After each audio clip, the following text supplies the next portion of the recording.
Do you know somebody who is always angry or can't control their anger or always spreading negative vibes? Watch where you're going. That was uncalled for. Well, we have the product for you. Introducing the Chill Pill. You can find it at your local pharmacy for only free $3.99.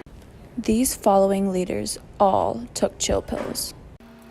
On March 12, 1930, Gandhi set out from his ashram or religious retreat at Sabarmati near Ahmedabad with several dozen followers on a trek of some 240 miles to the coastal town of Dandi on the Arabian Sea.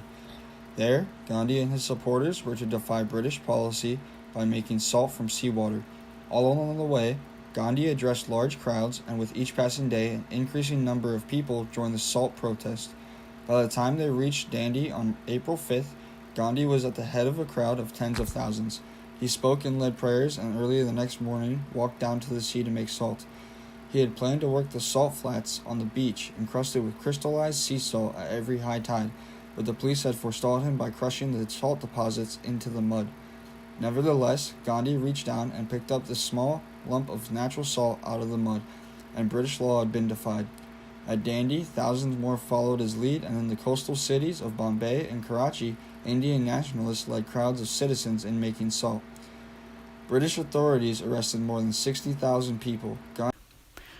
Dr. Martin Luther King Jr., born on January 15, 1929, in Atlanta, Georgia, soon became the most influential spokesman and leaders during the Civil Rights Act movement in 1954.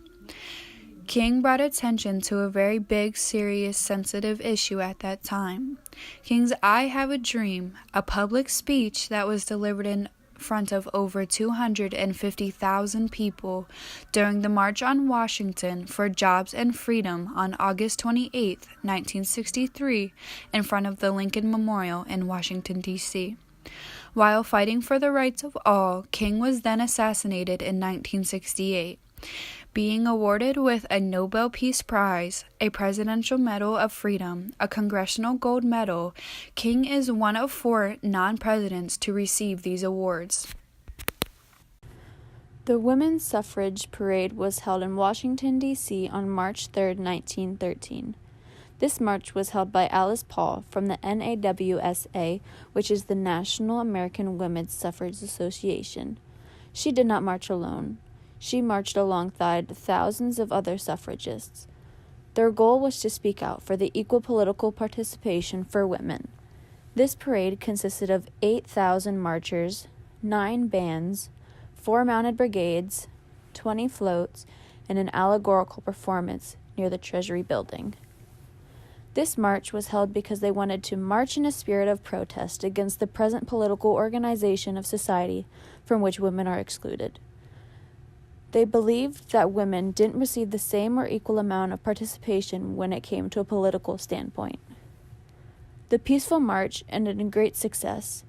The Women's March made it so all future women had equal rights and equal treatment when it came to a political viewpoint.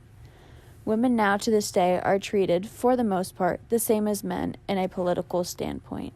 When you forget to take your chill pills, things can get a little out of hand. Like the White Rose Resistance in 1942. Their objective was to undermine the Nazi rules in Germany. Their method was to distribute leaflets among the people that challenged the idea of Nazis. As a result, the 6 main members of the group were arrested and beheaded. Make sure you take your chill pills.